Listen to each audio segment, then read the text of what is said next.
आहे सगळं, परंतु जनतेने दाखवून दिलं की खऱ्या अर्थाने जे काम करणारे लोक आहेत त्यांच्या मागे जनता उभी राहिली आणि आज 2.5 वर्षामध्ये जे काम केलं त्याची फलश्रुती, त्याचा परिपाक आज आपण पाहतोय। आणि चहापानासाठी अजितदादा मगाशी म्हणाले विरोधी पक्षाची परंपरा आहे बहिष्कार घालण्याची।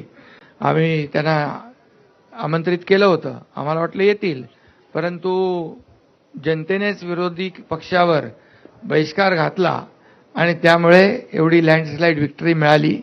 आणि म्हणून खरं तर आज त्याच्यावर जास्ती काय मी बोलत नाही, परंतु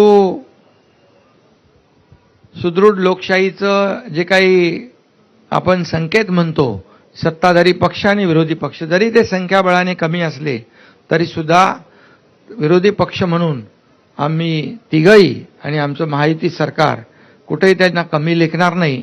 त्यांनी आम्हाला 2.5 वर्षामध्ये हलक्यात घेतलं आणि आरोपावर आरोप आरोपावर आरोप आरोपावर आरोप 2.5 वर्ष केले, परंतु आम्ही त्यांनी आरोप केले, आम्ही काम केलं, काम एके काम केलं आणि म्हणून आरोपाला उत्तर आम्ही कामाने दिलं।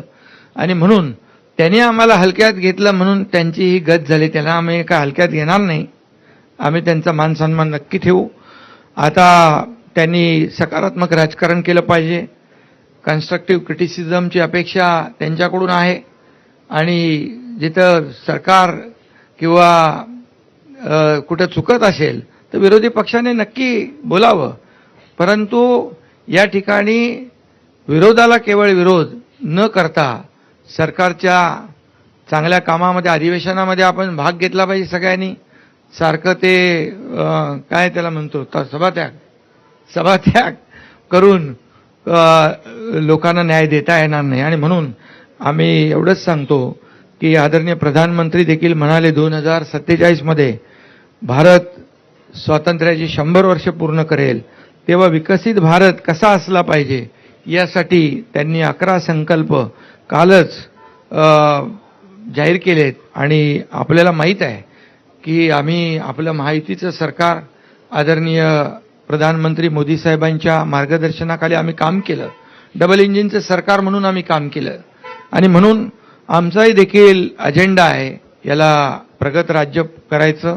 मुख्यमंत्री महोदयांच्या नेतृत्वाखाली या ठिकाणी राज्य अधिक गतिमान होईल आणि